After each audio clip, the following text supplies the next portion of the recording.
Hello, my name is Samantha, and this video is going to be about travel hacks and tips that I've learned over the past 3.5 to 4 years.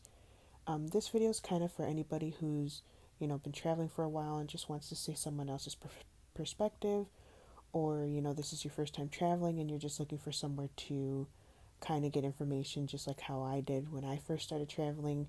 I watched so many YouTube videos, so many different things, because it it helped calm my nerves to know what I was doing and what to expect. The first thing I wanted to talk about was actually booking your flight. There's plenty of different airlines that take you to many different places, and choosing the right one can affect your whole trip, at least according to me. When I first started traveling, I was a very budget traveler. I didn't care to spend more money on the other amenities. But in all reality, they end up coming to the same price, especially if you're going somewhere for a long time. So, airlines like Spirit and Frontier, they're a budget airline. They usually give you the lower price, but once you start taking on the add-ons, that can actually change that. So, like Spirit and Frontier, like I took like a week to Vegas. I did take a weekend trip to Denver, and like those are okay if you're not bringing a lot of luggage, because the only thing that you're getting from those kind of airlines are um, like personal bags, which I'll get into more detail later. um, Southwest, American Airlines, United, usually American and United, those come with a personal and a carry-on, I believe. I know for sure American Airlines. I'm not too sure about United because I don't fly with them. But those you at least get a personal and a carry-on, which obviously gives you more luggage. Again, I'll go into further detail with that. Southwest, you get two free check bags, and you get your personal and your carry-on. But it all just kind of depends on what you're bringing. That's how I look at it. If you're not going to bring a lot of luggage and you're just looking for a cheap flight to get somewhere, I do recommend Spirit and Frontier. American, United, all those other airlines, they're gonna have most planes, I should say, are gonna have like TVs that you can watch, Wi-Fi that you can connect to. They have a little bit more room than in their seats than from Spirit and Frontier. It does make a difference when you're flying, especially if you're flying for multiple hours. I have sat on Spirit to Vegas, which is about a 4 hour flight from Chicago, and my legs went numb just from sitting there. It all depends, and you want to make sure that you're choosing the right plane, and make sure you look at those seats because it does make a difference. And I'm only about 5'4", and I was cramped in Spirit. Next, I wanted to talk about, does it really matter what flight you book? Yes, it does, and here are some of the key differences for some of the airlines. The first airline I'm going to talk about is American Airlines. I personally like them, not only because I have a credit card with them, but because they have a lot to offer. You can bring a personal and a carry-on. Again, I'll get deeper into that with the next topic. Once I talk about what you can bring with you on the airplane, they have lounges pretty much all over the place. If you have status with them, you're pretty much getting in for free, or you could buy a membership, and I believe they even offer day passes. You can do anything like sleep, shower, eat. They have internet. A lot of places, especially if you're going outside the country, don't have these things. But if you could find a lounge that has it, it'll make your stay at the airport much better, especially if you have a layover. Um, American Airlines goes all over the world. A lot of the places don't. Like I believe Spirit and Frontier don't leave the country. If they do, quote me if I'm wrong. But I like them because you could pretty much go anywhere in the world. It might not be exactly American Airlines, but it's through them. The next one I wanted to talk about was Southwest. They're a little bit more pricier than other airlines, but they come with a lot of amenities. When you're boarding, when you're getting on the plane, that's when you're going to choose your seat. You don't get a seat before you check in. It's just something that where you get to the airport, you're about to get on the plane, and then you just kind of sit wherever you want. That could come with a price though, because if you're towards the end of the line, because they have different boarding groups, basically saying who can board first ahead of you.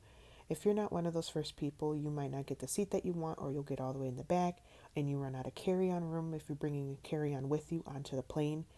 So that's something to consider. You do also get 2 free checked bags. That is a lifesaver, especially if you need to bring a lot with you, and then it's a guarantee that your luggage will get with you wherever you're going. And then you also get a personal carry-on along with those 2 free check bags. That helps a lot if you're bringing a lot of luggage with you. But me, someone, I don't go a lot of places. Well, I go a lot of places, but not for a long time. So a lot of times I feel like those extra bags are not worth the money for me, only because I've learned how to pack things into a personal to carry on, mostly because I just didn't want to pay for the check bags. And that's another thing too. A lot of airlines charge for checked bags. The other airline I wanted to talk about, this goes with both Spirit and Frontier. They're a budget airline. You can sometimes get a good price. I've gotten 2 round-way tickets for to Denver for $70 total. But the only thing is that you're only allowed to take a personal with you. I kind of wanted to add in something right here. I know in the beginning of the video I am adding something for first time flyers. That way, you can kind of get a better understanding. If you know this part, you can completely skip to the next section. I just kind of wanted to touch base with people who are flying for the first time, and I'm saying all these words that don't make sense. So when I talk about checking in, that is, well, depending on the airline, most of them 24 hours before your flight, you can check in. That's basically you telling the airline, yes, I'm going to be there. Depending on what airline you're choosing, you're going to get assigned a seat there if you didn't already choose one. It's just basically getting everything in order so you can get your boarding passes, which is what you're going to use to get on the plane. When you get to the airport, you're going to, show them a boarding pass. That's your ticket to get onto the plane. Next, I wanted to talk about packing. Here's where I'm going to go into detail about what you can bring and the different sizes of the bags that you could bring onto the plane. The first bag I want to talk about is your personal bag. This is the free bag that you can bring with you onto the airplane. It can be a small backpack, a laptop bag, a purse. This is the bag that goes under the seat in front of you. Some airlines are really picky, so you want to make sure that it actually goes under a seat, so that way you're not getting charged for the extra bag. The major tip that I would give for this is that you can pack a full week's worth of outfit. I have done it many times. Like I said, I was a budget traveler and I did not want to spend extra money on a suitcase because that could be as much as $100 per person just bringing one extra suitcase. And there was a lot of trips that I've taken where it was a weekend trip, so I was able to kind of fit everything in, including shoes and all the undergarments, anything that you will need. That is something that you could really learn how to do, even if the money is not the problem and you just don't want to lug around 2 suitcases. I'm telling you, this is probably the biggest tip that I can give you is learn how to pack your clothes into a book bag. Also, even if you are checking a bag, which I'll explain later, there has been horror stories where people lost everything. They had no clothes because they checked their bag and their bag got lost somehow. I became like high anxiety. I received high anxiety, so I just decided I'm not checking my clothes. I'm bringing them with me on the plane. I'll also show you in the next slide what you could also do if you don't want to squeeze it into a book bag and you need a little bit more room. The next bag you're allowed to bring is a carry-on. This is going to be bigger than your book bag, but you don't want it to be larger than 24 inches because there's a chance that it won't fit into the overhead bins that go above you. There has been times where, they don't fit. Then they're probably going to make you check the bag, which can cost you more money if it's something that they charge for. It all depends on the airline, like Spirit and Frontier. You had to pay for a carry-on. You had to pay for a checked bag. American Airlines, they let you bring a carry-on. I believe a few other airlines do. But just because they let you bring on a carry-on for free does not mean that it's going to get on. I've had an instance where I was running late for my flight. I was one of the last people to get on the plane, and they ran out of room for carry-ons. I was not prepared for this, so I had my sand ceremony, which is from my wedding, where you add 2 different color sands to kind of show that you're uniting as one. It was in the bag. I didn't think about it because they were going to grab my wedding dress, and I didn't want my wedding dress, so I gave my suitcase, which I forgot had my sand ceremony. So by the time I made it back to Chicago, The vase was broken and sand was everywhere. I still have that broken vase with half of it filled up, but that's something you want to avoid. Always prepare for that, or just prepare to show up early and plan to get on the plane first so you don't run out of room. I have just recently bought this suitcase. This is the Away Bigger Carry-On. I've had many suitcases with the soft cover, so I wanted to try a hard cover and something that was just going to be more durable because I find myself spending more and more money. This is the one that I bought. I'm going to attach all the links below of the bags and the suitcases that I have. And I also am going to attach a link where you can get $20 off for your away luggage. So if it's something that you're looking for, I will be posting a video soon once it arrives, giving kind of like an open box reveal of what it is and what to expect when you get it. I do like this one because it is going to have the battery that's already in it, so all you have to do is just eject it if you need to take it out if you're checking the bag. But I'll get further into detail in my next video that I make about this suitcase. The next bag you can bring is a check bag. This is going to be any suitcase larger than 24 inches, golf clubs, strollers, anything that's not going to fit onto the plane. They're going to put it under the plane. This is American Tourister that's on the picture. I have used this set. I do like it because it comes with different sizes. And then also you can kind of pick and choose what you're going to do. One keynote for check bags is that most airlines charge for them. If you, depending on the ticket that you bought, you can sometimes get this the check bag for free. Or like I said, if they run out of room with the carry-ons, they'll check your bag for free. It all depends on your situation, what airline you're flying. It kind of just breaks down into that. I did want to get deeper into what you can bring on the plane. So if you're bringing a carry-on or personal, you have to be careful what's in it. You can only bring, I believe it's 3.4 fluid ounces. So you're going to want those mini bottles of shampoo, perfume, any liquid that you have. I was flying back from Orlando with my kids, and we had slime in their personal bags, and they threw it away. I completely disregarded what I thought slime was not a liquid. Apparently I was wrong. In the description, I will link below. TSA has a website where you can search anything, and I'll let you know what you can bring, whether it's in your carry-on or your personal or your check bag, and I'll tell you yes or no whether you can bring it. I found it very helpful. I use it many times. In the check bag, there's a lot less restrictions. So again, check out that website. It'll help you. You can search what you're looking for, and it'll tell you right then and there if you can bring it or not. So next I wanted to talk about was when you actually get to the airport. Yes, I am in a different room. I'm in my office. I do work from home. But when you get to the airport, obviously you're going to go to departures.